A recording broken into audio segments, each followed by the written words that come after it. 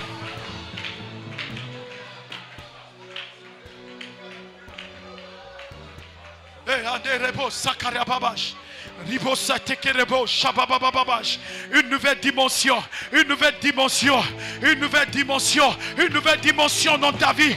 Pendant que tu es en train de prendre une résolution, que Dieu commence à toucher ton cœur. Dieu commence à toucher ton cœur. Même si tu es malade, oublie ta maladie. D'abord ton cœur. Aujourd'hui, je vais traiter ton cœur. Nous sommes là pour ton cœur. Nous sommes là pour ton cœur. Lorsque ton cœur sera guéri, ton corps sera guéri. Lorsque ton cœur sera guéri, ton corps sera guéri.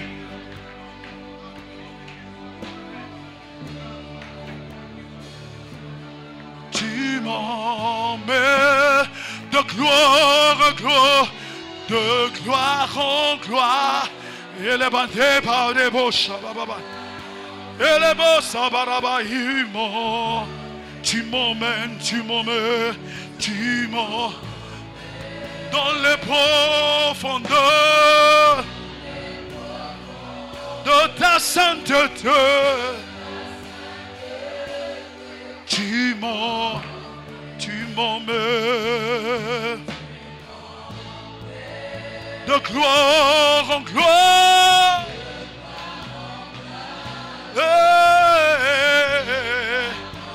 Et là-bas, tu m'emmènes dans les profondeurs, dans les de ta sainteté.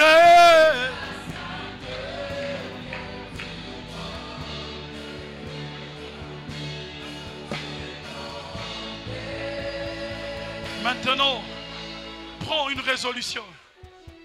Prends une résolution. Prends une résolution. Pendant que tu es en train de prier, Dieu est en train de toucher ton cœur. Parce que nous sommes ici pour que tu voies le ciel.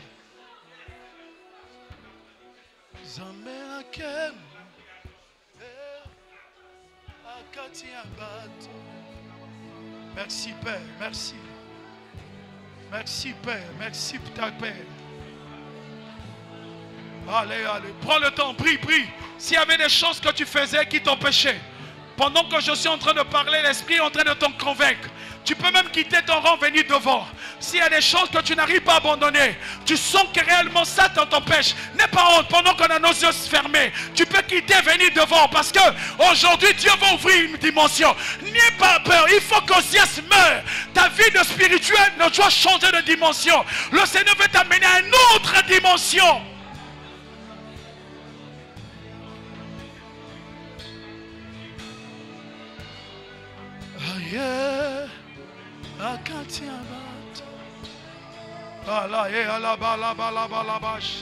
Pendant qu'on est en train de prier, prie, prie, prie. Tu peux quitter parce que ta vie doit changer. Il y a une dimension dans laquelle Dieu veut t'amener.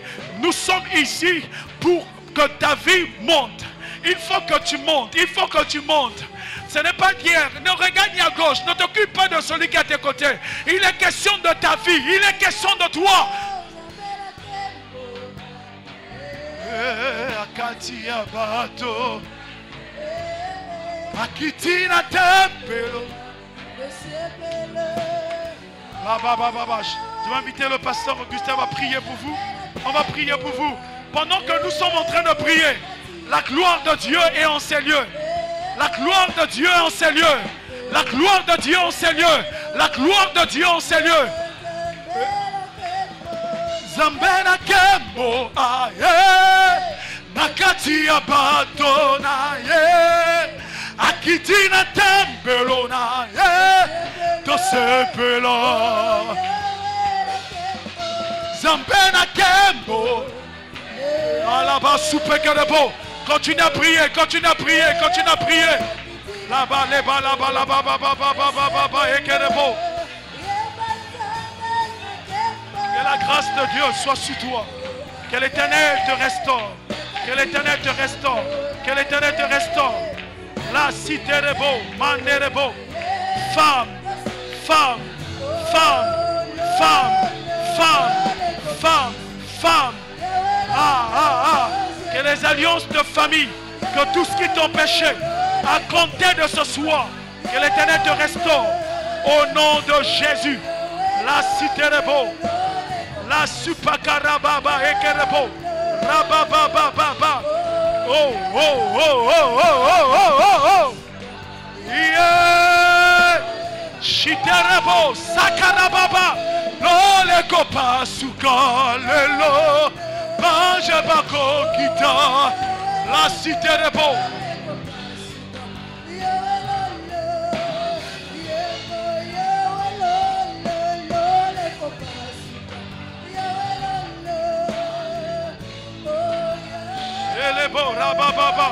Que l'Éternel te visite, femme. La gloire de Dieu sur toi. La saison est arrivée. La saison est arrivée. La saison est arrivée de voir la gloire de l'Éternel. Pendant que je parle, je peux voir des serpents. Je peux voir des serpents. Je peux voir des serpents. Je peux voir des serpents. Allez, libère. Lâche ta vie. Lâche ta vie. Lâche ta vie. Lâche ta vie. Lâche. Lâche. Lâche. Esprit de serpent. Esprit de serpent. Esprit de serpent. Allez, libère. Libère.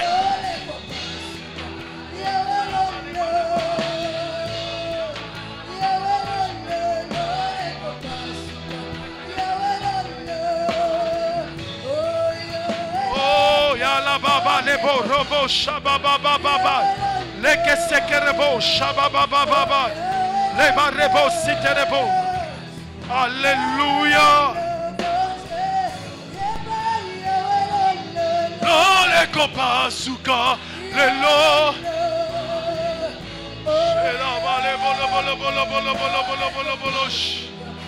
La sikerebo samanderesh.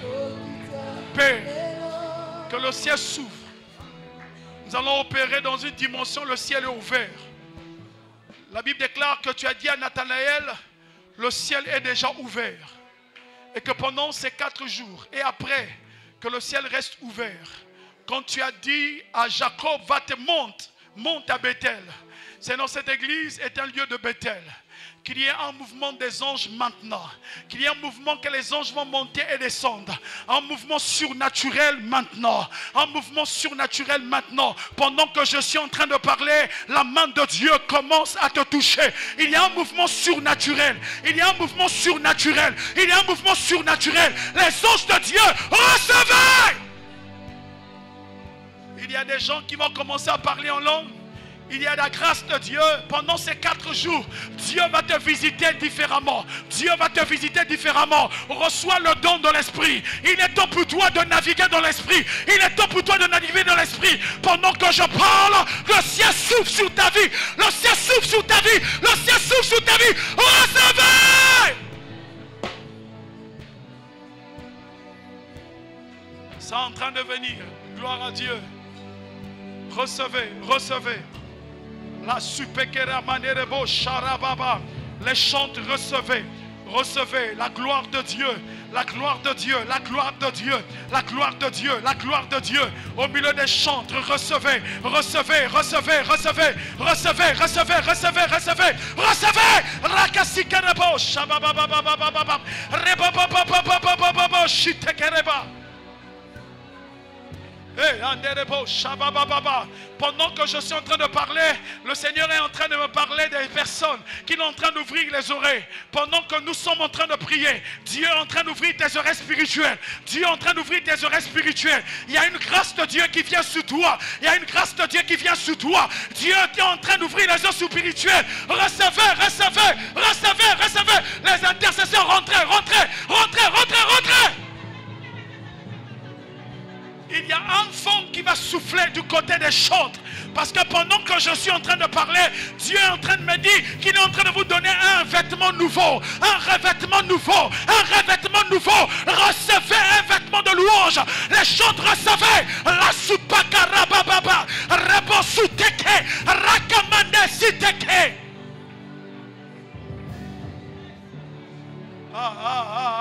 Nerebosh. Tu es en train de bloquer. La gloire de Dieu est sur toi. La gloire de Dieu est sur toi. Merci pour ta présence. Seigneur, bénis ce peuple. Qu'il y ait un mouvement angélique pendant ces 4 jours. Les anges de Dieu vont monter et descendre. Même quand tu iras à la maison, tu vas vivre le surnaturel de Dieu. Il y a des choses invisibles, des choses surnaturelles. Il y a des choses qui vont sortir des corps. Il y a des personnes, pendant que l'on est en train de prier, en sortant d'ici, tu avais des blocus, même au niveau des terrains, ou des choses qu'on avait déclarées, ou on avait dit des kystes. Tu vas commencer à faire une diarrhée en sortant d'ici. Il y a une délivrance de Dieu est en train d'opérer. Dieu est en train d'opérer une délivrance dans la vie de plusieurs. Pendant que je parle, il y a une délivrance qui est en train de se passer. Il y a une délivrance qui est en train de se passer. Recevez!